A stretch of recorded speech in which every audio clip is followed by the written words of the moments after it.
Hello everyone. ಇಕನಾಮಿ discuss ಮಾಡ್ತಾ ಇರೋದು ನಾವು ಅನ್ಎಂಪ್ಲಾಯ್ಮೆಂಟ್. ಅದಾದಮೇಲೆ ನಿನ್ನೆ ನಾವು ಯಾವ್ಯಾವ ವಿಷಯವನ್ನು ನೋಡಿದ್ವಿ ನೆನಪು ಮಾಡ್ಕೊಳ್ಳಿ. ಈಗ ಕೆಲವರು ಕಮೆಂಟ್ ಮಾಡಿದ್ರಿ, ಹಾಗಾಗಿ ನಾನು ಕನ್ನಡ PDF ಅನ್ನು ಸಹ ಡಿಸ್ಪ್ಲೇ ಮಾಡ್ತಾ ಇದ್ದೇನೆ. ಮತ್ತು ಕೆಲವರು ಇಂಗ್ಲೀಷ್ನಲ್ಲೂ ಇರಲಿ ಅಂತ ಹೇಳಿದ್ರಿ, ಮತ್ತು ಕೆಲವರು ಇಮೇಜ್ ಬೇಕು ಅಂತ ಹೇಳಿದ್ರಿ. ಸೊ ಎಷ್ಟು ಸಾಧ್ಯ ಆಗುತ್ತೋ ಅಷ್ಟನ್ನು ಇಲ್ಲಿ ಪ್ರೊವೈಡ್ ಮಾಡಲಿಕ್ಕೆ ನೋಡ್ತಾ ಇದ್ದೇನೆ. ಸೊ ನಮ್ಮ ವರ್ಕ್ ಫ್ಲೋ ಹೇಗಿರುತ್ತೆ ಅಂತಂದರೆ, ಒಂದು ಸಾರಿ ನಾನು ಕನ್ನಡದಲ್ಲಿ ಇಲ್ಲಿ ತೋರಿಸಿ ಎಕ್ಸ್ಪ್ಲೇನ್ ಮಾಡ್ತೇನೆ. ಅದಾದಮೇಲೆ ಈ ಕಡೆ ಇಂಗ್ಲೀಷ್ ಟೆಕ್ಸ್ಟು, ಅದಾದಮೇಲೆ ಕೆಳಗಡೆ ಇಮೇಜು. ಸೊ ಓವರ್ ಆಲ್ ಆಗಿ ನಿಮಗೆ ಒಂದು ಐಡಿಯಾ ಬಂದು ಅದು ರಿವೈಸ್ ಆಗಲಿ ಇಲ್ಲೇ ಅನ್ನೋದು ನನ್ನ ಉದ್ದೇಶ. ಇದಾದಮೇಲೆ ವಿಡಿಯೋ ನೋಡಿ ಆದಮೇಲೆ ಈ PDF ಅನ್ನು ಓದಿ. ಈ PPT ಇದಿದೆಯಲ್ವಾ, ಇದು ಟೆಲಿಗ್ರಾಮ್ನಲ್ಲಿ ಅಪ್ಲೋಡ್ ಆಗಿರುತ್ತೆ.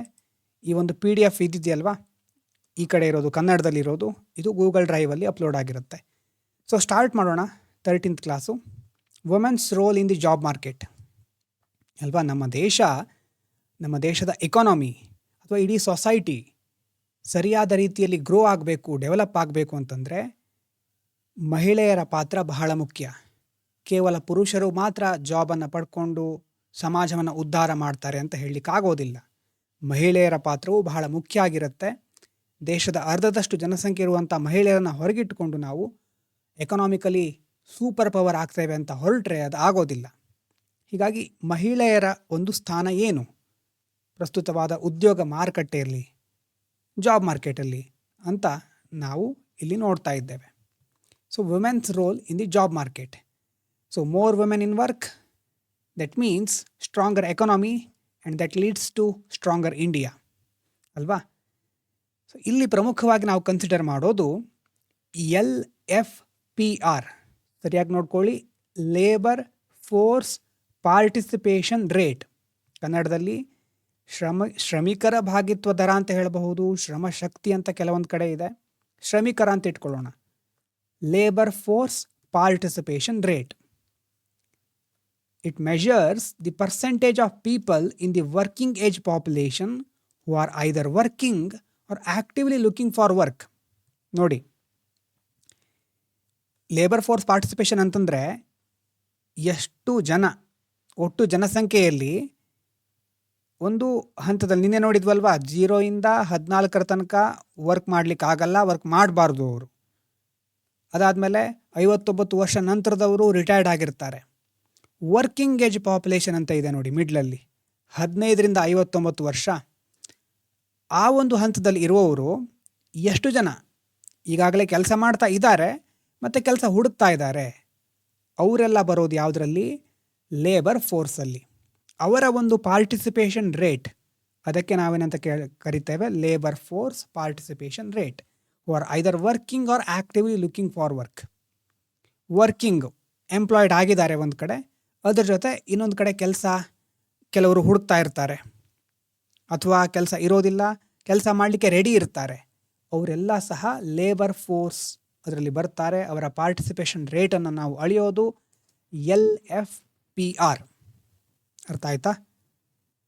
ಈಗ ಲೇಟೆಸ್ಟ್ ಡೇಟಾ, ಈ ಡೇಟಾ ಅನ್ನೋದು ಈಗ ವಿಡಿಯೋ ಮಾಡ್ತಾ ಇದ್ದೀನಲ್ವಾ 2026, ನೀವು ಯಾವತ್ತು ವಿಡಿಯೋ ನೋಡ್ತಿದ್ದೀರೋ ಆವತ್ತು ಡೇಟಾವನ್ನು ಅಪ್ಡೇಟ್ ಮಾಡ್ಕೊಳ್ಳಿ. ಅದರಲ್ಲೂ ಮೇನ್ಸಿಗೆ ನೀವು ರೆಡಿ ಆಗ್ತಾ ಇದ್ದೀರಿ ಅಂತಂದರೆ ಅದಕ್ಕಿಂತ ಮೊದಲು 27ಗೆ ಮೇನ್ಸ್ ಬರಿತಾ ಇದ್ದೀರಿ ಅಂತಂದರೆ ಮೇನ್ಸ್ ಬರೋದಕ್ಕಿಂತ ಮೊದಲು ಡೇಟಾ ಅಪ್ಡೇಟ್ ಆಗಬೇಕು. 28ಗೆ ಬರಿತೀರಿ ಅಂತಂದರೆ ಅದಕ್ಕಿಂತ ಮೊದಲು ಡೇಟಾ ಚೆಕ್ ಮಾಡ್ಕೋಬೇಕು. ಇಕನಾಮಿಕ್ ಸರ್ವೆ ಪ್ರಕಾರ ಭಾರತದ ಒಟ್ಟಾರೆ LFPR ಎಷ್ಟಿದೆ? 61%. 100ರಲ್ಲಿ 61% ಏನಿದ್ದಾರೆ ಓವರ್ ಆಲ್ LFPR ಇದು. ಅದರಲ್ಲಿ ಪುರುಷರ ಭಾಗಿತ್ವ ದರ ಎಷ್ಟಿದೆ? 70%. ಮಹಿಳೆಯರದ್ದು 50%. ಪುರುಷರದ್ದು ನೋಡಿ 70% ಆಯಿತು ಮೇಲ್, ಫೀಮೇಲ್ ಎಷ್ಟಿದೆ? 50% ಮಾತ್ರ ಇದೆ. That means only 50 out of every 100 women are in the labour force. 100ರಲ್ಲಿ 50 ಮಹಿಳೆಯರು ಮಾತ್ರ ಕೆಲಸವನ್ನು ಪಡ್ಕೊಳ್ಳಿಕ್ಕೆ ಅಥವಾ ಕೆಲಸವನ್ನು ಹುಡುಕ್ಲಿಕ್ಕೆ ಸಾಧ್ಯ ಆಗ್ತಾ ಇದೆ. The rest are left out. ಉಳಿದವರು ಯಾವುದೇ ರೀತಿಯಾದಂತಹ ಈ ಶ್ರಮಶಕ್ತಿ ಅಥವಾ ಶ್ರಮಿಕರ ಒಂದು ಗುಂಪಿಗೆ ಸೇರ್ಕೊಳ್ತಾ ಇಲ್ಲ, ಅದರಿಂದ ಹೊರಗುಳಿದಿದ್ದಾರೆ. ಈಗ ಯಾಕೆ ಅವರು ಹೊರಗುಳಿದಿದ್ದಾರೆ ಅನ್ನೋದಕ್ಕೆ ಒಂದು ಎಕ್ಸಾಂಪಲ್. ಇಲ್ಲಿ ಕೊಟ್ಟಿರೋ ನೇಮ್ಸ್ ಎಲ್ಲ ಫಿಕ್ಷನಲ್ ಅಷ್ಟೇ, ಯಾವುದೇ ವ್ಯಕ್ತಿ ಘಟನೆ ಇದಕ್ಕೆ ಸಂಬಂಧಪಟ್ಟಿದ್ದರೆ ಕೇವಲ ಕಾಕತಾಳೀಯ ಮಾತ್ರ. ವಿಲಿಮಲೆಲ್ಲ ಹೇಳ್ತಾರಲ್ವ, ಈ ಉದಾಹರಣೆಗಳು ಯಾರಿಗೂ ಸಂಬಂಧಪಟ್ಟಿದ್ದಲ್ಲ. ನಾವು ಯಾಕೆ ಇದನ್ನು ಕನ್ಸಿಡರ್ ಮಾಡ್ತಾ ಇದ್ದೀವಿ ಅಂತಂದರೆ, ಒಂದು ಎಕ್ಸಾಂಪಲ್ ನೋಡಿದರೆ ಹೆಚ್ಚು ನೆನಪಿರುತ್ತೆ ಅಂತ. ಒಂದು ಹಳ್ಳೀಲಿ ಸುಮಾ ಮತ್ತು ರಮೇಶ್ ಎನ್ನುವಂಥ ಅಕ್ಕ ತಮ್ಮ ಇದ್ದಾರೆ. ರಮೇಶು ತಮ್ಮ, ಸುಮಾ ಅಕ್ಕ. ರಮೇಶ್ ಏನು ಮಾಡ್ತಾನೆ, ಇಬ್ಬರಿಗೂ ಒಂದೇ ಕ್ವಾಲಿಫಿಕೇಷನ್ನು, ಇಬ್ಬರು ಡಿಗ್ರಿ ಮುಗಿಸಿದ್ದಾರೆ ಅಂತ ಇಟ್ಕೊಳ್ಳೋಣ. ಬೇಕಿದ್ರೆ ಒಂದೇ ಕಾಲೇಜ್ನಲ್ಲಿ ಇಂಜಿನಿಯರಿಂಗ್ ಪದವಿ ಮುಗಿಸಿದ್ದಾರೆ. ರಮೇಶ ಪದವಿ ಮುಗಿಸಿದ ತಕ್ಷಣ ಬೆಂಗಳೂರಿಗೆ ಹೋಗ್ತಾನೆ, ನೈಟ್ ಶಿಫ್ಟಲ್ಲಿ ವರ್ಕ್ ಮಾಡ್ತಾನೆ, ಎಕ್ಸ್ಟ್ರಾ ಹಣ ಅಥವಾ ಹೆಚ್ಚಿನ ಒಂದು ಅವಶ್ಯಕತೆ ಇದೆ ಅಂತಾದರೆ. ಮತ್ತು ಸೇಫ್ಟಿ, ಫ್ಯಾಮಿಲಿ ರಿಸ್ಟ್ರಿಕ್ಷನ್ಸು ಇದ್ರ ಬಗ್ಗೆ ತಲೆ ಕೆಡಿಸ್ಕೊಡೋದಿಲ್ಲ ರಮೇಶ್ ಅಲ್ವಾ. ಯಾವುದೇ ಕೌಟುಂಬಿಕ ಅಡ್ಡಿ ಇರೋದಿಲ್ಲ, ಸುರಕ್ಷತೆಯ ಭಯ ಇರೋದಿಲ್ಲ. ಈಸಿಯಾಗಿ ಅವನು ಲೇಬರ್ ಫೋರ್ಸಿನ ಒಂದು ಭಾಗ ಆಗಬಹುದು. ಆದರೆ ಅವನ ಅಕ್ಕ ಸುಮಾ, ಅವಳಿಗೂ ಅಷ್ಟೇ ಟ್ಯಾಲೆಂಟ್ ಇದೆ, ಅವಳು ಶ್ರಮ ಪಡ್ತಾಳೆ, ಅವಳಿಗೂ ಒಂದು ಕಂಪ್ನಿಯಲ್ಲಿ ಕೆಲಸ ಸಿಗುತ್ತೆ ಬೆಂಗಳೂರಿನಲ್ಲಿ ಅಂತ ಇಟ್ಕೊಳ್ಳಿ.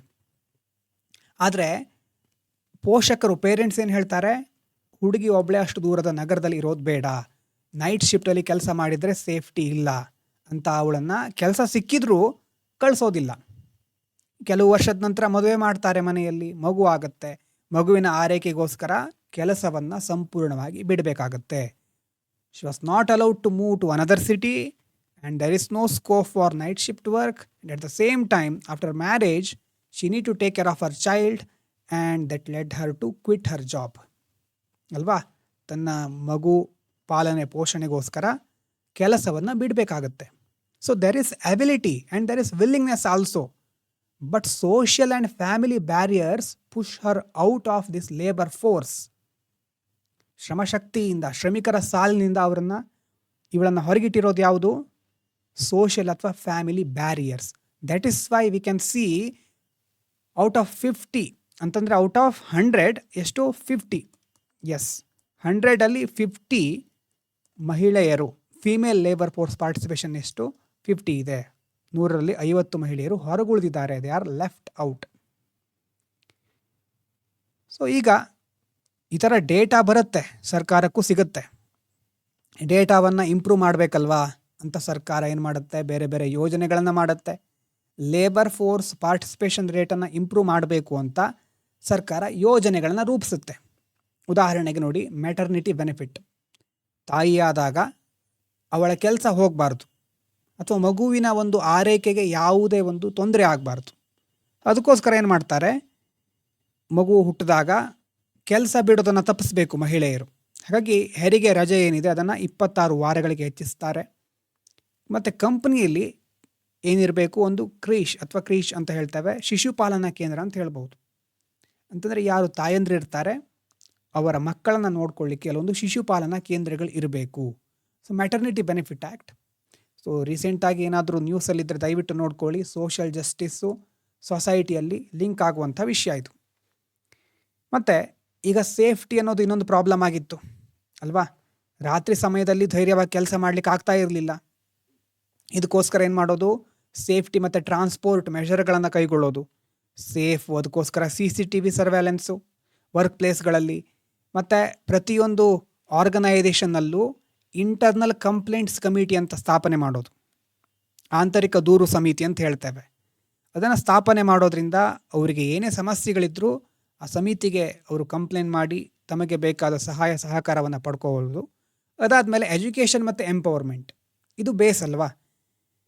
ಮಗುವನ್ನು ಅಥವಾ ಅದರಲ್ಲೂ ಹೆಣ್ಣು ಮಗುವನ್ನು ಹುಟ್ಟಿದ ತಕ್ಷಣ ನೆಗ್ಲಿಜೆನ್ಸಿಯಿಂದ ನೋಡೋ ಬದಲು ಆ ಒಂದು ಹೆಣ್ಣು ಮಗುವು ಸಹ ಮುಂದೆ ಬಹಳ ಒಳ್ಳೆಯ ರೀತಿಯಾಗಿ ಬೆಳೀಲಿಕ್ಕೆ ಸರ್ಕಾರ ಬೇಟಿ ಬಚಾವೋ ಬೇಟಿ ಪಡಾವೋ ಮುಂತಾದ ಯೋಜನೆಗಳನ್ನು ತರ್ತಾ ಇದೆ. ಮತ್ತು ಉಚಿತ ಸೈಕಲ್ ವಿತರಣೆ ಇರಬಹುದು, ಮತ್ತು ಗರ್ಲ್ಸ್ ಹೈಯರ್ ಎಜುಕೇಷನ್ನು ಅದಕ್ಕೆ ಎನ್ಕರೇಜ್ಮೆಂಟ್ ಕೊಡೋದಿರಬಹುದು. ಈ ರೀತಿಯಾಗಿ ಸರ್ಕಾರ ಹಲವಾರು ಯೋಜನೆಗಳನ್ನು ತಂದಿದೆ. ಕೆಲವೊಂದನ್ನು ಮಾತ್ರ ಇಲ್ಲಿ ನಾವು ಎಕ್ಸಾಂಪಲ್ ಆಗಿ ಬಳಸ್ಕೊಳ್ತಾ ಇದ್ದೇವೆ. ಸೊ ಮೇನಾಗಿ ಸ್ಟಾರ್ಟಿಂಗಿಂದ ನೋಡಿದ್ದೇನು ನಾವು, ಲೇಬರ್ ಫೋರ್ಸ್ ಪಾರ್ಟಿಸಿಪೇಷನ್ ರೇಟ್ ಅಂದರೆ ವರ್ಕ್ ಮಾಡ್ತಾ ಇರಬೇಕು ಅಥವಾ ಆ್ಯಕ್ಟಿವ್ಲಿ ಲುಕ್ಕಿಂಗ್ ಫಾರ್ ವರ್ಕ್, ಎರಡೂ ಬರುತ್ತೆ. ಅದು ಅರ್ಥ ಆಗಿರಬೇಕು. ಲೇಬರ್ ಫೋರ್ಸ್ ಅಂತಂದರೆ ಓನ್ಲಿ ವರ್ಕಿಂಗ್ ಅಂತ ಇಲ್ಲ, ಆ್ಯಕ್ಟಿವ್ಲಿ ಲುಕ್ಕಿಂಗ್ ಫಾರ್ ವರ್ಕ್ ಅವರೂ ಸಹ ಲೇಬರ್ ಫೋರ್ಸಲ್ಲಿ ಬರ್ತಾರೆ. ಅವರ ಪಾರ್ಟಿಸಿಪೇಷನ್ ರೇಟನ್ನು ಅಳೆಯೋದು LFPR. ಇನ್ನು ನಮ್ಮ ದೇಶದ ಎಕನಾಮಿಕ್ ಸರ್ವೆಯ ಡೇಟಾದ ಪ್ರಕಾರ over all labour force participation rate ಎಷ್ಟಿದೆ, 61% ಇದೆ.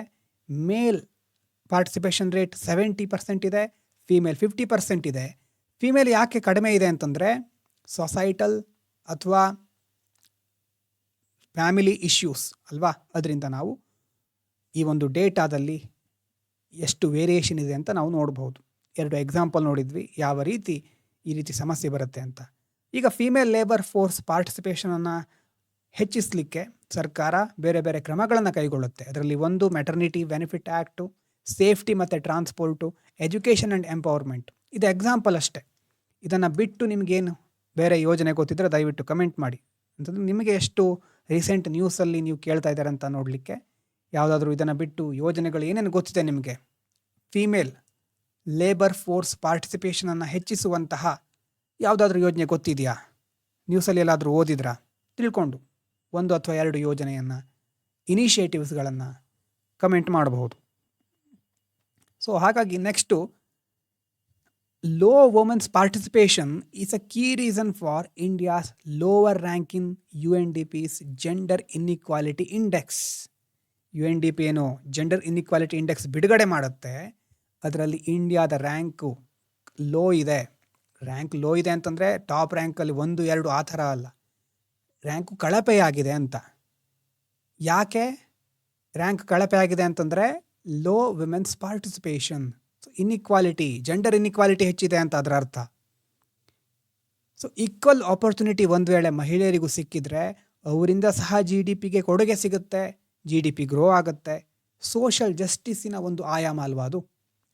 ಸಮಾಜ ಎಲ್ಲರಿಗೂ ಸರಿಯಾದ ಅವಕಾಶಗಳನ್ನು ಕೊಡಬೇಕು. ಅದಕ್ಕೆ ಫ್ಯಾಮಿಲಿ, ಸೊಸೈಟಿ, ಗೌರ್ಮೆಂಟ್ ಎಲ್ಲರೂ ಸಪೋರ್ಟ್ ಮಾಡಿದಾಗ ಮಾತ್ರ ಸಾಧ್ಯ. So that's why we call women's roll in the market is very very important and economic necessity for India.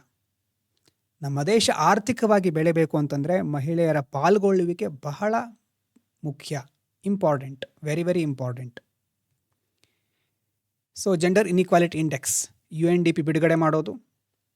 ಹಾಗಾಗಿ ಅದರಲ್ಲಿ ಭಾರತ ಹಿಂದಿದೆ. ಕಾರಣ ಏನು ಅಂತಂತ ಈಗ ಅದರಲ್ಲಿ ನೋಡಿದ್ದೇವೆ. ಮಹಿಳೆಯರ ಭಾಗವಹಿಸುವಿಕೆ ಕಡಿಮೆ ಇದೆ. ಸೊ ಉದ್ಯೋಗ ಮಾರುಕಟ್ಟೆಯಲ್ಲಿ ಲಿಂಗ ಸಮಾನತೆ ತರೋದು ಕೇವಲ ಸಾಮಾಜಿಕ ನ್ಯಾಯ ಮಾತ್ರ ಅಲ್ಲ, ಆರ್ಥಿಕ ಅನಿವಾರ್ಯತೆ ಸಹ ಹೌದು. ಇನ್ನು ನಿರುದ್ಯೋಗಕ್ಕೆ ಸಂಬಂಧಪಟ್ಟ ಹಾಗೆ ಈಗಾಗಲೇ ಕೆಲವು ಸಮೀಕ್ಷೆಗಳ ಬಗ್ಗೆ ಡಿಸ್ಕಸ್ ಮಾಡಿದ್ದೇವೆ. ಆದರೆ ಪಾಲಿಸಿಗಳಲ್ಲಿ ಏನೇನು ಹೊಸ ಪ್ರಯೋಗಗಳನ್ನು ಮಾಡ್ತಾ ಇದ್ದಾರೆ ಅಂತ ನೋಡೋಣ. ಹಿಂದಿನ ವಿಡಿಯೋದಲ್ಲಿ ಜಸ್ಟು ಮೆನ್ಷನ್ ಮಾಡಿದ್ದೆ ಅಲ್ವಾ, 3 ಮಾನದಂಡಗಳು. ನಿರುದ್ಯೋಗ ಅಂತಂದರೆ ಏನು ಮತ್ತು ಯಾವ ರೀತಿ ಅಳಿತಾರೆ ಅಂತ ಜಸ್ಟು ಬೇಸಿಕ್ ಆಗಿ ಹಿಂದಿನ ವಿಡಿಯೋಗಳಲ್ಲಿ ತಿಳಿಸಿದ್ದೆ. ಆದರೆ ಆ ಲೆಕ್ಕಾಚಾರ ಈಗ ಹೇಗೆ ಬದಲಾಗ್ತಾ ಇದೆ ಅನ್ನೋದನ್ನು ಇಲ್ಲಿ ನೋಡ್ಬೋದು. Next one, unemployment surveys and new policy experiment. That's why we call this as evolution of unemployment surveys in India. ನಮ್ಮ ದೇಶದಲ್ಲಿ ಕಾಲಕ್ಕೆ ತಕ್ಕ ಹಾಗೆ ಅನ್ಎಂಪ್ಲಾಯ್ಮೆಂಟ್ ಸರ್ವೆ ಅನ್ನೋದು ಹೇಗೆ ಬದಲಾಗ್ತಾ ಬಂದಿದೆ, ಹೇಗೆ ವಿಕಸನಗೊಳ್ತಾ ಬಂದಿದೆ ನೋಡಿ. 2012ಕ್ಕಿಂತ ಮುಂಚೆ ಬೇರೆಯಾದ ಒಂದು ವ್ಯವಸ್ಥೆ ಇತ್ತು. ಮುಖ್ಯವಾಗಿ ಈ ಕಡೆ ಹೇಳ್ತೇನೆ, unemployment survey before 2012 conducted by ಯಾವುದು, NSSO ಫಾರ್ ಎವ್ರಿ 5 years. ಸೊ ಇಲ್ಲಿ ಏನು ಸಮಸ್ಯೆ ಅಂತಂದರೆ, people had to recall their work history of last 5 years. 5 ವರ್ಷಕ್ಕೊಂದು ಸಾರಿ ಸರ್ವೆ ಮಾಡ್ತಾ ಇದ್ರು. ಆ ಹಿಂದಿನ 5 ವರ್ಷಗಳ ಮಾಹಿತಿಯನ್ನು ಜನರು ನೆನಪಿನಲ್ಲಿ ಇಟ್ಟುಕೊಂಡು ಇವರು ಸರ್ವೆ ಮಾಡಲಿಕ್ಕೆ ಬಂದಾಗ ಅದನ್ನು ವರದಿ ಒಪ್ಪಿಸೋಬೇಕಿತ್ತು. ಆ ಥರ ಎಲ್ರಿಗೂ ಎಷ್ಟು ನೆನಪಿರುತ್ತೆ ಅಲ್ವಾ. ಅಧಿಕಾರಿ ಮನೆಗೆ ಬರ್ತಾರೆ, 5 ವರ್ಷಗಳ ಇತಿಹಾಸವನ್ನು ನೆನಪಿಸ್ಕೊಳ್ಬೇಕು. ಸಾಮಾನ್ಯ ದಿನಗೂಲಿ ನೌಕರ ಇದ್ದಾನೆ, ಅವನಿಗೆ 5 ವರ್ಷಗಳಲ್ಲಿ ಎಷ್ಟು ದಿನ ಶ್ರಮಿಕನಾಗಿದ್ದೆ, ಎಷ್ಟು ದಿನ ಕೆಲಸ ಸಿಕ್ಕಿತ್ತು, ಈ ಥರ ನಿಖರವಾಗಿ ಅದನ್ನು ಬರ್ಕೊಂಡು ಕೂತ್ಕೊಳ್ಳಿಕ್ಕೆ ಆಗೋದಿಲ್ಲ. ಹಾಗಾಗಿ ಈ ಸರ್ವೆಯಿಂದ ಬಂದಿರುವಂಥ ಮಾಹಿತಿ, ದತ್ತಾಂಶಗಳೆಲ್ಲ ಏನಿತ್ತು ತಪ್ಪಾಗಿತ್ತು, ಮಿಸ್ಟೇಕ್ಸ್ ಇತ್ತು. So for daily wage workers it was difficult to remember accurately. So data was often inaccurate. ಆ ಒಂದು ಸಮಸ್ಯೆ ಇತ್ತು. ಸೊ ನಾವು ನಿನ್ನೆ ಸಹ ಲಾಸ್ಟಲ್ಲಿ ನೋಡಿದ್ದೇವೆ, ಇಂಟ್ರಡ್ಯೂಸ್ಡ್ ಇನ್ ಏಪ್ರಿಲ್ 2017 ಯಾವುದು, periodic labour force survey, PLFS. Very very important. Data of this survey is we can use this survey data ಅಂತಂದರೆ ಎಲ್ಲಿ ಬೇಕಾದರೂ ನೀವು GS 1ಅಲ್ಲಿ, 2ಅಲ್ಲಿ, 3ಅಲ್ಲಿ, 4ಅಲ್ಲಿ ಎಲ್ಲ ಕಡೆ ಯೂಸ್ ಮಾಡುವಂಥ ಸರ್ವೆಯ ಒಂದು ಡೇಟಾಗಳು ಇಲ್ಲಿ ಸಿಗುತ್ತೆ. PLFS ಒಂದು ಸಾರಿ ಅದರ ವಿಡಿಯೋ ಮಾಡಿಲ್ಲ ಅನಿಸುತ್ತೆ, ಒಂದು ಶಾರ್ಟ್ ಪೋಸ್ಟನ್ನು ಕ್ರಿಯೇಟ್ ಮಾಡಿದ್ದೆ ಟ್ವಿಟರ್ನಲ್ಲೂ ಮತ್ತು ಟೆಲಿಗ್ರಾಮ್ನಲ್ಲೂ ಹಾಕಿದ್ದೆ. ಸೊ GS1ಗೆ ಯಾವುದು ಮುಖ್ಯವಾದ ಡೇಟಾ ಸೋರ್ಸ್ಗಳು, GS2ಗೆ, GS3ಗೆ ಅಂತ ಆಲ್ರೆಡಿ ಪೋಸ್ಟ್ ಮಾಡಿದ್ದೇನೆ. ಆ ಸರ್ವೆ ಅಥವಾ ಡೇಟಾ ಸೋರ್ಸ್ಗಳನ್ನು ನೋಡ್ಕೊಳ್ಳೋದು ಬಹಳ important. So we can use this survey data in GS 1, 2, 3 also, all of this GS general studies paper. So ಈಗ ನೋಡಿ, ಪೀರಿಯಾಡಿಕ್ ಲೇಬರ್ ಫೋರ್ಸ್ ಸರ್ವೆ ಅಂತಂದರೆ ಹಳೆ ಒಂದು ಸಮೀಕ್ಷೆ ಏನಿದೆ ಅದರಲ್ಲಿ ಏನಾಗ್ತಾ ಇತ್ತು, 5 ವರ್ಷಕ್ಕೊಂದು ಸಾರಿ ಸಮೀಕ್ಷೆಯಲ್ಲಿ ಡೇಟಾವನ್ನು ಪಡ್ಕೊಳ್ತಾ ಇದ್ದರು. ಆದರೆ 5 ವರ್ಷಗಳ ಮಾಹಿತಿ ನೆನಪಿಟ್ಕೊಳ್ಬೇಕಾಗಿತ್ತು, ಆದರೆ ಅದು ಸರಿ ಇರ್ತಾ ಇರಲಿಲ್ಲ. ಆ ದೋಷವನ್ನು ಸರಿಪಡಿಸ್ಲಿಕ್ಕೋಸ್ಕರ 2017ರ ಏಪ್ರಿಲ್ನಲ್ಲಿ ಏನು ಮಾಡ್ತಾರೆ, PLFS ಅಂತ ಜಾರಿಗೆ ತರ್ತಾರೆ. MOSPI ಸಚಿವಾಲಯ ನೆನಪು ಮಾಡ್ಕೊಳ್ಳಿ, ಅದರ ಅಡಿಯಲ್ಲಿ ಬರುವಂಥ NSO ಇದನ್ನು ನಡೆಸುತ್ತೆ. ಸೊ ಇದರಲ್ಲಿ ಏನಿದೆ ಮುಖ್ಯವಾದ ಅಂಶಗಳು ಅಂತಂದರೆ, shorter recall period, people report only recent days or weeks. ಅಂತಂದರೆ ಕಳೆದ 5 ವರ್ಷಗಳ ಇತಿಹಾಸವನ್ನು ನೆನಪಿಟ್ಕೊಳ್ಬೇಕಾಗಿಲ್ಲ, ರೀಸೆಂಟಾಗಿ ಏನು ನಡೀತಾ ಇದೆ, ಏನಿದೆ ಸ್ಥಿತಿಗತಿ ಅಲ್ವಾ, ಆ ದತ್ತಾಂಶಗಳನ್ನು ಕೊಡಬೇಕಾಗತ್ತೆ. ಇದು ಹೆಚ್ಚು ನಿಖರವಾಗಿರುತ್ತೆ ಅಂತ ಹೇಳ್ಬೋದು. ಇನ್ನು ರೆಗ್ಯುಲರ್ ಇಂಟರ್ವಲ್ಸ್ ಅಂತಂದರೆ ಏನು, ಸಮಯದ ಆವರ್ತನ. ಇಂಟರ್ವಲ್ ಹೇಗಿರುತ್ತೆ ಅಂತಂದರೆ ಪ್ರತಿ ವರ್ಷಕ್ಕೊಂದು ಸಾರಿ, ಗ್ರಾಮೀಣ ಪ್ರದೇಶದಲ್ಲಿ ಪ್ರತಿ ವರ್ಷಕ್ಕೊಂದು ಸಾರಿ, ನಗರ ಪ್ರದೇಶಗಳಲ್ಲಿ ಪ್ರತಿ 3 ತಿಂಗಳಿಗೊಂದು ಸಾರಿ. ನೋಡಿ, ಕ್ವಾರ್ಟರ್ಲಿ ಸರ್ವೆ ಇದು. ಗ್ರಾಮೀಣ ಭಾಗದಲ್ಲಿ ವರ್ಷಕ್ಕೊಂದು ಸಾರಿ, ನಗರಗಳಲ್ಲಿ 3 ತಿಂಗಳಿಗೊಂದು ಸಾರಿ ಸಮೀಕ್ಷೆ ನಡೆಸ್ತಾರೆ. So in rural area survey will be conducted annually and in urban quarterly for every 3 months. And we are going to use technology also ಅಲ್ವಾ, ಕಾಗದರಹಿತ ತಂತ್ರಜ್ಞಾನ. ಮೊದಲೆಲ್ಲ ಪೆನ್ ಹಿಡ್ಕೊಂಡು, ಕಾಗದ ಹಿಡ್ಕೊಂಡು ಮನೆ ಮನೆಗೆ ಹೋಗಿ ಸರ್ವೆ ಮಾಡಬೇಕಾಗಿತ್ತು. ಆದರೆ ಈಗ ಆಧುನಿಕ ಟ್ಯಾಬ್ಸ್ಗಳನ್ನು ಬಳಸ್ತಾ ಇದ್ದಾರೆ. ಜನರು ಏನು ಉತ್ತರ ಕೊಡ್ತಾರೆ ತಕ್ಷಣವೇ ಅದು ಡೇಟಾ ಆಗಿ ಕಲೆಕ್ಟ್ ಆಗುತ್ತೆ. Paperless survey using tablets, instant upload of data to server. So instant record ಅಲ್ವಾ, ಅಲ್ಲೇ ಸಿಕ್ಬಿಡುತ್ತೆ, ಡಿಜಿಟಲೈಸ್ ಆಗಿಬಿಡುತ್ತೆ. And bigger sample size. So expanded from 50 lakh to more than 1 crore people, better picture of the entire country. ಅಂತಂದರೆ ಮೊದಲು ಕೇವಲ 50 ಲಕ್ಷ ಜನರ model ಅಥವಾ ಅವರನ್ನು ಸ್ಯಾಂಪಲ್ ಆಗಿ ಇಟ್ಟುಕೊಂಡು ಪರೀಕ್ಷೆ ಮಾಡ್ತಾ ಇದ್ರು.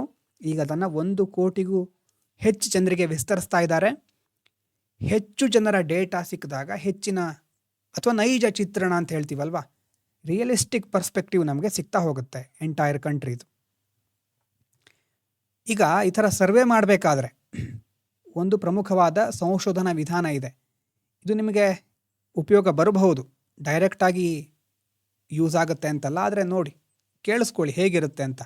ರ್ಯಾಂಡಮೈಸ್ಡ್ ಕಂಟ್ರೋಲ್ ಟ್ರಯಲ್ ಅಂತ, ವ್ಯಾಲ್ಯೂ ಎಡಿಷನ್. ಇದು ಭಾರತದ ಮೂಲದವರು, ಅಭಿಜಿತ್ ಬ್ಯಾನರ್ಜಿ ಹೆಸರು ಕೇಳಿತಿರೋ ಗೊತ್ತಿಲ್ಲ, ಎಸ್ತರ್ ಡುಪ್ಲೋ ಅವರು ನೊಬೆಲ್ ಪ್ರಶಸ್ತಿ ಪಡ್ಕೊಂಡವರು. ಬಡತನ ನಿರ್ಮೂಲನೆಗೆ ಸಂಬಂಧಪಟ್ಟ ಹಾಗೆ ಸಂಶೋಧನೆ ಮಾಡಿದ್ದಾರೆ. ಅಭಿಜಿತ್ ಬ್ಯಾನರ್ಜಿ ಅವರ ಪತ್ನಿ ಎಸ್ತರ್ ಡ್ಯುಪ್ಲೋ ಅವರಿಗೆ ನೊಬೆಲ್ ಪ್ರಶಸ್ತಿ ಸಿಕ್ಕಿದೆ. ಅವರು ಬಳಸಿರೋದೇ ರ್ಯಾಂಡಮೈಸ್ಡ್ ಕಂಟ್ರೋಲ್ ಟ್ರಯಲ್ ಅಂತ. ಒಂದು ಟೆಕ್ನಾಲಜಿ ಥರ ಹೇಳ್ಬಹುದು ಅಥವಾ ಒಂದು ಮೆಥಡ್ ಅಂತ ಸಹ ಹೇಳ್ಬೋದು. ಈಗ ಇಲ್ಲಿ ನೋಡಿ ಹೇಗಿರುತ್ತೆ, ಕನ್ನಡದಲ್ಲಿ ಒಂದು ಸಾರಿ ನೋಡ್ಕೊಳ್ಳಿ ಬೇಕಿದ್ರೆ. ಸರ್ಕಾರ ಈ ಬಡತನ ದೊಡ್ಡ ಪ್ರಾಬ್ಲಮ್ಮು, ಇನ್ನೊಂದು ನಿರುದ್ಯೋಗ ದೊಡ್ಡ ಪ್ರಾಬ್ಲಮ್ಮು. ಅದನ್ನು ನಿವಾರಿಸಲಿಕ್ಕೆ ಕೆಲವೊಂದು ಸರಿ ಏನು ಮಾಡ್ತಾರೆ, ತಾವೇ ಊಹೆ ಮಾಡಿಕೊಂಡು, ಸರ್ಕಾರದಲ್ಲಿ ಇರೋರು ತಾವೇ ಏನೋ ಆಲೋಚನೆ ಮಾಡಿಕೊಂಡು ಅಥವಾ ಇಂಟ್ಯೂಷನ್ ಬೇಸಿಸ್ ಮೇಲೆ ಕೆಲವೊಂದು ಸಾರಿ ಯೋಜನೆಗಳನ್ನು ಜಾರಿಗೆ ತರ್ತವೆ. ಆದರೆ ಆ ಯೋಜನೆ ನಿಜವಾಗಲೂ ಕೆಲಸ ಮಾಡ್ತಾ ಇದೆಯಾ ಇಲ್ವಾ ಅಂತ ತಿಳಿಲಿಕ್ಕೆ ಇದು RCT ಅಂತಂದರೆ ರ್ಯಾಂಡಮೈಸ್ಡ್ ಕಂಟ್ರೋಲ್ ಟ್ರಯಲ್ ಅನ್ನೋದು ಒಂದು ವೈಜ್ಞಾನಿಕ ಪ್ರಯೋಗ. ಇದು ಎಕ್ಸ್ಪೆರಿಮೆಂಟ್. ಒಂದು ಉದಾಹರಣೆ ನೋಡಿದರೆ ಗೊತ್ತಾಗುತ್ತೆ. ಈಗ ನೋಡಿ, ಕರ್ನಾಟಕದಲ್ಲಿ ಏನಾಗಿದೆ, ಹೈ ಯೂತ್ ಅನ್ಎಂಪ್ಲಾಯ್ಮೆಂಟ್. ಒಂದು ಜಿಲ್ಲೆ ಕನ್ಸಿಡರ್ ಮಾಡೋಣ. ಕರ್ನಾಟಕದ ಒಂದು ಜಿಲ್ಲೆಯಲ್ಲಿ ಯುವಕರ ನಿರುದ್ಯೋಗ ಸಮಸ್ಯೆ ಜಾಸ್ತಿ ಇದೆ. ಈಗ ಜಿಲ್ಲಾಧಿಕಾರಿಯಾಗಿ 3 ಯೋಜನೆಗಳು ನಿಮ್ಮ ಮುಂದಿದೆ ಅಂತ ಇಟ್ಕೊಳ್ಳೋಣ. There are 3 options you can take. Taluk A, ನೀವೇನು ಮಾಡ್ತೀರಿ ನೋಡಿ, ಯಾವ್ಯಾವ ಥರ ಯೋಜನೆ ಇದೆ ನೋಡ್ಕೊಳ್ಳಿ. ಒಂದನೇದು ಯುವಕರಿಗೆ ಉದ್ಯಮ ಆರಂಭಿಸ್ಲಿಕ್ಕೋಸ್ಕರ ಕ್ರೆಡಿಟ್ ಕೊಡೋದು. ಅಂದರೆ ಇನ್ವೆಸ್ಟ್ಮೆಂಟ್ ಬೇಕಲ್ವಾ, ಬಿಸ್ನೆಸ್ ಸ್ಟಾರ್ಟ್ ಮಾಡಬೇಕು ಅಂತಾದರೆ ಅದನ್ನು ಅವರಿಗೆ ಸಾಲ ಕೊಟ್ಟು ಇನ್ವೆಸ್ಟ್ ಮಾಡಿ ಅಂತ ಹೇಳೋದು. ಒಂದು ಕ್ರೆಡಿಟ್ ಕೊಡೋದು, ಎರಡನೇದು ಅವರಿಗೆ ಸ್ಕಿಲ್ ಟ್ರೈನಿಂಗ್ ಕೊಡೋದು. ಈಗೆಲ್ಲ AI ಇದೆ, AI ಬಗ್ಗೆ ಕೌಶಲ್ಯ ತರಬೇತಿ ಕೊಡೋದು. ಮೂರನೇದು ನಿರುದ್ಯೋಗಿಗಳಿಗೆ ನೇರವಾಗಿ ಹಣದ ಸಹಾಯ, ಇನ್ಕಮ್ ಸಪೋರ್ಟ್ ಮಾಡೋದು. ಇದು ಯಾವುದು ಸರಿಯಾದಂಥ ವಿಧಾನ, ಯಾವುದರಿಂದ ಹೆಚ್ಚು ಉದ್ಯೋಗ ಸೃಷ್ಟಿಯಾಗತ್ತೆ ಅಂತ ನಮಗೆ ಪ್ರಾಕ್ಟಿಕಲ್ಲಾಗಿ ನೋಡಿದರೆ ಮಾತ್ರ ಗೊತ್ತಾಗೋದಲ್ವಾ. ಊಹೆ ಮಾಡ್ಕೋತಾ ಕೂತ್ಕೊಳ್ಳಿಕ್ಕಾಗಲ್ಲ.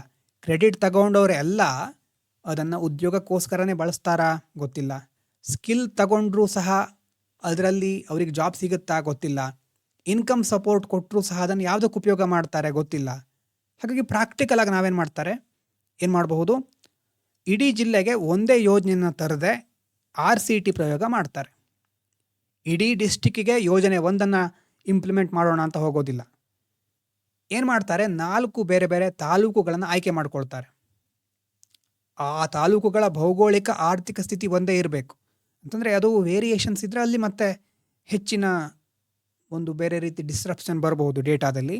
ರ್ಯಾಂಡಮ್ ಆಗಿ 4 ಬೇರೆ ತಾಲೂಕುಗಳನ್ನು ಆಯ್ಕೆ ಮಾಡ್ಕೊಳ್ತಾರೆ. ನೋಡಿ ಇದು ಹೇಗಿದೆ ನೋಡಿ, ಇಂಟ್ರೆಸ್ಟಿಂಗ್ ಆಗಿದೆ. ಒಂದು ಡಿಸ್ಟಿಕ್ ಇದೆ ಅಂತ ಇಟ್ಕೊಳ್ಳಿ. ಆ ಡಿಸ್ಟಿಕ್ನಲ್ಲಿ 4 ತಾಲೂಕುಗಳನ್ನು ಆಯ್ಕೆ ಮಾಡಿಕೊಂಡ್ರು, A, B, C, D. A ತಾಲೂಕಿಗೆ ಏನು ಮಾಡ್ತಾರೆ, ಅಲ್ಲಿರುವಂತಹ ಯುವಕರಿಗೆ ಯಾರಿಗೆ ನಿರುದ್ಯೋಗ ಇರುತ್ತೋ ಅವರಿಗೆ ಕ್ರೆಡಿಟ್ ಸಾಲದ ಸೌಲಭ್ಯ ಕೊಡ್ತಾರೆ. B ತಾಲೂಕಿನಲ್ಲಿ ಸ್ಕಿಲ್ ಟ್ರೈನಿಂಗ್ ಕೊಡ್ತಾರೆ, ಉಚಿತವಾಗಿ ಕೊಡ್ತಾರೆ. C ಅನ್ನುವಂಥ ತಾಲೂಕಿಗೆ ಮಂತ್ಲಿ ಇನ್ಕಮ್ ಸಪೋರ್ಟ್ ಕೊಡ್ತಾರೆ. D ಅನ್ನುವಂಥ ತಾಲೂಕಿಗೆ ಏನೂ ಮಾಡೋದಿಲ್ಲ, ಯಾವುದೇ ಯೋಜನೆ ಜಾರಿಗೆ ತರೋದೇ ಇಲ್ಲ, ಹಾಗೆ ಬಿಡ್ತಾರೆ. ಈಗ 1 ವರ್ಷದ ನಂತರ 4 ತಾಲೂಕನ್ನು ಪರಿಶೀಲಿಸ್ತಾರೆ. ಡಿಗೆ ಹೋಲಿಸಿದ್ರೆ, ಡಿಯಲ್ಲಿ ಏನೂ ಮಾಡಿಲ್ಲ ಅಲ್ವಾ, ಡಿಯಲ್ಲಿ ಹಾಗೇ ಇದೆ, ಯಾವುದೇ ಯೋಜನೆ ಜಾರಿಗೆ ತರಲಿಲ್ಲ. ಡಿಗೆ ಹೋಲಿಸಿದ್ರೆ ಯಾವ ತಾಲೂಕು ಹೆಚ್ಚು ಡೆವಲಪ್ ಆಗಿದೆ, ಯಾವ ತಾಲೂಕಿನ ಯುವಕರಿಗೆ ಹೆಚ್ಚು ಉದ್ಯೋಗ ಸಿಗ್ತಾ ಇದೆ. ಒಂದು ವೇಳೆ ಡಿಗೆ ಹೋಲಿಸಿದ್ರೆ ಬಿಯಲ್ಲಿ ಯಾರು ಸ್ಕಿಲ್ ಟ್ರೈನಿಂಗ್ ಪಡ್ಕೊಂಡಿದ್ದಾರೋ ಅವರಿಗೆ ಹೆಚ್ಚು ಉದ್ಯೋಗ ಸಿಕ್ಕಿದೆ ಅಂತಾದರೆ ಹೌದು, this is the best way to achieve employment or eradicate unemployment in youths. ಆ ರೀತಿ ನಾವು ಡಿಸ್ಕಸ್ ಮಾಡ್ಬೋದು. ಅದನ್ನು ಆಮೇಲೆ ಎಲ್ಲ ಕಡೆ ಇಂಪ್ಲಿಮೆಂಟ್ ಮಾಡ್ಬೋದು. ಹಾಗಾಗಿ ನೋಡಿ, ಊಹೆಯಿಂದ ನಿರ್ಧಾರ ತೆಗೆದುಕೊಳ್ಳೋದಿಲ್ಲ, ಡೇಟಾ ಬೇಸಿಸ್ ಮೇಲೆ ಸ್ಕಿಲ್ ಟ್ರೈನಿಂಗ್ಗೆ ಬೆಸ್ಟು ಸೊಲ್ಯೂಷನು ಇದಕ್ಕೆ ಅಂತ ತಿಳ್ಕೊಂಡು ಆಮೇಲೆ ಇಡೀ ಜಿಲ್ಲೆಗೆ ಅದನ್ನು ವಿಸ್ತರಿಸೋದು. ಸೊ ಇದನ್ನು ಏನಂತ ಕರೀತಾರೆ, evidence based policy making. Evidence ಇದೆ ನಮ್ಮ ಮುಂದೆ, ಎವಿಡೆನ್ಸನ್ನು ಇಟ್ಕೊಂಡು ಪಾಲಿಸಿಯನ್ನು ರೂಪಿಸೋದು. So I hope you have understood this randomized control trial method. The main concept here is evidence based policy making. We use the method of RCT. RCT means randomized control trial. There was a problem of high youth unemployment in a district. So we selected 4 taluks and we implemented different approach for each taluk. And last one we haven't implemented anything. ಅಲ್ವಾ, ಅಲ್ಲಿ ಸುಮ್ಮನೆ ಬಿಟ್ಟಿದ್ದೇವೆ. It's just a control group ಅಂತ ಕರೀತಾರೆ. No new schemes are anything was implemented. Taluk A, taluk B, taluk C. There are different approaches we have adopted here. And after 1 year, we will examine which taluk compared to D achieved most of the things and youths are getting more jobs. ಅದನ್ನು ನೋಡಿದರೆ we are comparing result with taluk D and we choose the most effective and cost effective scheme ಅಲ್ವಾ. ಅದನ್ನು ಎಲ್ಲ ಕಡೆ ಆಮೇಲೆ scale up ಮಾಡೋದು. ಅರ್ಥ ಆಗ್ತಾ ಇದೆಯಾ? ರ್ಯಾಂಡಮೈಸ್ಡ್ ಕಂಟ್ರೋಲ್ ಟ್ರಯಲ್ ಅಂತಂದರೆ ನಮ್ಮ ಹತ್ರ ಆಪ್ಷನ್ ಇದೆ, ಸಣ್ಣ ಮಟ್ಟದಲ್ಲಿ ಇಡೀ ಜಿಲ್ಲೆಗೆ ಅಪ್ಲೈ ಮಾಡೋದಿಲ್ಲ, ತಾಲೂಕಿಗೆ ಈ ಥರ ತಗೊಂಡು ಮೊದಲು ಅದನ್ನು ಅಪ್ಲೈ ಮಾಡಿ ಟೆಸ್ಟ್ ಮಾಡಿ ಆಮೇಲೆ ಎಲ್ಲ ಕಡೆ ಎಕ್ಸ್ಪ್ಯಾಂಡ್ ಮಾಡೋದು. ನೋಟ್ಸಲ್ಲೂ ಇದೆ ಇದ್ರ ಬಗ್ಗೆ, ಈಸಿಯಾಗಿದೆ, ಟಫ್ ಏನಿಲ್ಲ. ಇದು ಒಂದು ಸಾರಿ ಓದಿದ್ರು ಚೆನ್ನಾಗಿ ನೆನಪಿರುತ್ತೆ. ಸೊ ಈ ಒಂದು ವಿಡಿಯೋದಲ್ಲಿ ಏನೇನು ನೋಡಿದ್ವಿ ನಾವು, women's role in the job market, LFER ಅಂತಂದರೆ ಏನು, ಭಾರತದ ಸ್ಟೇಟಸ್ ಯಾವ ರೀತಿ ಇದೆ, ಯಾಕೆ LFER ಕಡಿಮೆ ಇದೆ, ಮಹಿಳೆಯರದ್ದು, ಅದಾದಮೇಲೆ ಸರ್ಕಾರ ಏನು ಮಾಡುತ್ತೆ, ಯಾಕೆ ನಾವು ವುಮೆನ್ ಲೇಬರ್ ಫೋರ್ಸ್ ಪಾರ್ಟಿಸಿಪೇಷನನ್ನು ಇನ್ಕ್ರೀಸ್ ಮಾಡಬೇಕು, GIIಯಲ್ಲಿ ನಮ್ಮ ಒಂದು ರ್ಯಾಂಕಿಂಗ್ ಕಡಿಮೆ ಇರಲಿಕ್ಕೆ ಏನು ಕಾರಣ ಅಂತ ನೋಡಿದ್ವಿ. ಅದಾದಮೇಲೆ ಅದರಿಂದ ಒಂದು ವೇಳೆ ಮಹಿಳೆಯರ ಪಾರ್ಟಿಸಿಪೇಷನ್ ಜಾಸ್ತಿ ಆದರೆ ಏನೇನು ಉಪಯೋಗ ಅಂತ ನೋಡಿದ್ವಿ. ಇದಾದಮೇಲೆ ಎಂಪ್ಲಾಯ್ಮೆಂಟ್ ಸರ್ವೆಗಳಿಗೆ ಸಂಬಂಧಪಟ್ಟ ಹಾಗೆ ಮೊದಲು ಯಾವ ರೀತಿ ಇತ್ತು, 2017ರ ನಂತರ ಆವಾಗಿಂದ ಯಾವ ರೀತಿ ಬಂತು ಅಂತ ನೋಡಿದ್ದೇವೆ. ಮೆಥಡ್ ಯೂಸ್ ಮಾಡೋದು, ಪಾಲಿಸಿ ಇಂಪ್ಲಿಮೆಂಟೇಷನಲ್ಲಿ ರ್ಯಾಂಡಮೈಸ್ಡ್ ಕಂಟ್ರೋಲ್ ಟ್ರಯಲ್, ಎಲ್ಲ ಕಡೆ ಇದನ್ನು ಅಪ್ಲೈ ಮಾಡ್ತಾರೆ ಅಂತಲ್ಲ, ಆದರೆ ಇದೊಂದು ಒಳ್ಳೆ ಮೆಥಡ್ ಅಂತ ನಾವು ಹೇಳ್ಬೋದು ಅಲ್ವಾ. ಇಷ್ಟು ಗೊತ್ತಾಗಿರಬಹುದು. ಈ ರೀತಿ ಕನ್ನಡ, ಇಂಗ್ಲೀಷು ಮತ್ತು ಇಮೇಜು ಮೂರನ್ನು ಸಹ ನಾನು ಆದಷ್ಟು ಇಲ್ಲಿ ತೋರಿಸಲಿಕ್ಕೆ ಪ್ರಯತ್ನ ಪಡ್ತೇನೆ. ಅರ್ಥ ಆಗಿರ್ಬೋದು ಅಂದ್ಕೊಳ್ತೇನೆ. ಮುಂದಿನ ವಾರದಿಂದ ಸ್ವಲ್ಪ ವಿಡಿಯೋ ನೋಡೋಣ. ವಿಡಿಯೋ ಲೆಂತನ್ನು ಸ್ವಲ್ಪ ಜಾಸ್ತಿ ಮಾಡಬೇಕಾಗ್ಬಹುದು. ನೋಡೋಣ ಆವಾಗ ಹೇಗಾಗುತ್ತೆ ಅಂತ. Thank you so much. Video ಮುಗಿದಿದ್ರೆ ಡನ್ ಅಂತ ಕಮೆಂಟ್ ಮಾಡಿ.